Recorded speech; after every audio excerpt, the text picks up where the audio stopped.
ಇಂಥ ಸಂಸ್ಥೆಗಳಿಂದಲೇ ಹೊರಬರ್ತಕ್ಕಂಥ ವಿದ್ಯಾರ್ಥಿಗಳು ಮೌಲ್ಯಾಧಾರಿತ ಶಿಕ್ಷಣವನ್ನು ಹೊಂದಿರ್ತಾರೆ. ಭಾರತವನ್ನು ನಿರ್ಮಾಣ ಮಾಡೋರೇ ನೀವು.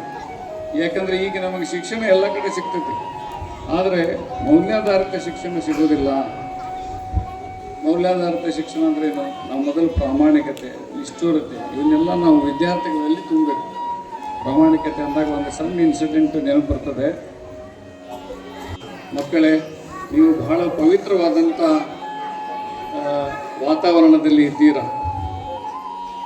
ಹಾಗೆ ಇದನ್ನು ನೀವು ಸದುಪಯೋಗಪಡಿಸಿ ಎನ್ನುವ ಹಾಗೆ ಅತಿಥಿಗಳನ್ನು ಡಾಕ್ಟರ್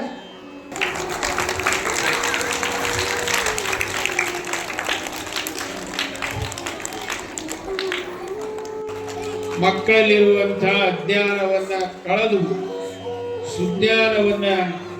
ಸುಜ್ಞಾನವನ್ನು ತರುವುದಕ್ಕೋಸ್ಕರವಾಗಿ ಈ ಬಸಪ್ಪ ಬಂಗಾರಿ ಶಾಲೆಯನ್ನು ಒಂದು ಕಾಲದಲ್ಲಿ ಹುಟ್ಟಾಕಿತು. ಇಂತಹ ಶಾಲೆ ತನ್ನ ಸ್ವತಂತ್ರ ಕಟ್ಟಡವನ್ನು ಮಾಡಿಕೊಂಡು ಅತ್ಯದ್ಭುತವಾಗಿರುವಂತಹ ವಾತಾವರಣ ನಿರ್ಮಿಸಿಕೊಂಡಿದೆ. ಮೈದಾನ ಇದೆ ಆಟ ಆಡಲಿಕ್ಕೆ.